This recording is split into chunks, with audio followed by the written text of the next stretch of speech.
అండి ఇన్స్టాగ్రామ్లో చూసి అయితే కనుక చందానగర్ నుంచి మాకు ఆర్డర్ అయితే వచ్చిందండి. కలర్ ఇంప్రూవ్మెంట్కి ట్యాన్ కంట్రోల్కి అయితే ప్రొడక్ట్స్ తీసుకుంటున్నారు.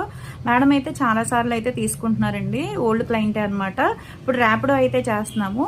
ఏం తీసుకున్నారంటే డే క్రీము, సోప్స్ అండి. ఇవి కలర్ ఇంప్రూవ్మెంట్కి ట్యాన్ కంట్రోల్కి జెంట్స్ లేడీస్ ఎవరైనా యూస్ చేయొచ్చు. యూస్ చేసే విధానం ఎలా అంటే ఈ సోప్తో ఫేస్ వాష్ చేసుకుని ఉదయం పూట రాత్రిపూట బాడీకి కూడా యూస్ చేయొచ్చండి కలర్ ఇంప్రూవ్మెంట్కి. తర్వాత ఈ డే క్రీమ్ అనేది ఇంట్లో ఉన్నా సరే బయటికి వెళ్ళినా సరే కంపల్సరీ డైలీ ఫేస్కి అప్లై చేసుకోవాలండి. 4-5 చుక్కలు అనేది స్కిన్ లోపలికి వెళ్ళేటట్టు పైన అప్లై చేసుకోవాలి. దీని మీద వేరే పౌడర్ కూడా అప్లై చేసుకోవచ్చు, కానీ వేరే క్రీమ్స్ అనేది అప్లై చేసుకోకూడదు అనమాట. ఇవి తీసుకుంటున్నందుకు కాంప్లిమెంటరీ కింద అయితే కనుక మిర్రర్ అయితే ఇస్తున్నాము. మిర్రర్ అయితే ఇలా ఉంటుందండి, హ్యాండ్ బ్యాగ్లో కూడా వేసుకోవచ్చు చక్కగా. ప్లస్ ఏంటంటే ఇవి దివాళీ ఆఫర్ కింద అయితే కనుక కలర్ ఇంప్రూవ్మెంట్కి ట్యాన్ కంట్రోల్కి సోప్ అయితే ఇస్తున్నాము. ఫేస్కి బాడీకి కూడా యూస్ చేయొచ్చు, జెంట్స్ లేడీస్ ఎవరైనా సరే. ఎవరికైనా కలర్ ఇంప్రూవ్మెంట్ ప్రోడక్ట్ కావాలి అనుకుంటే స్క్రీన్ మీద ఉండే నెంబర్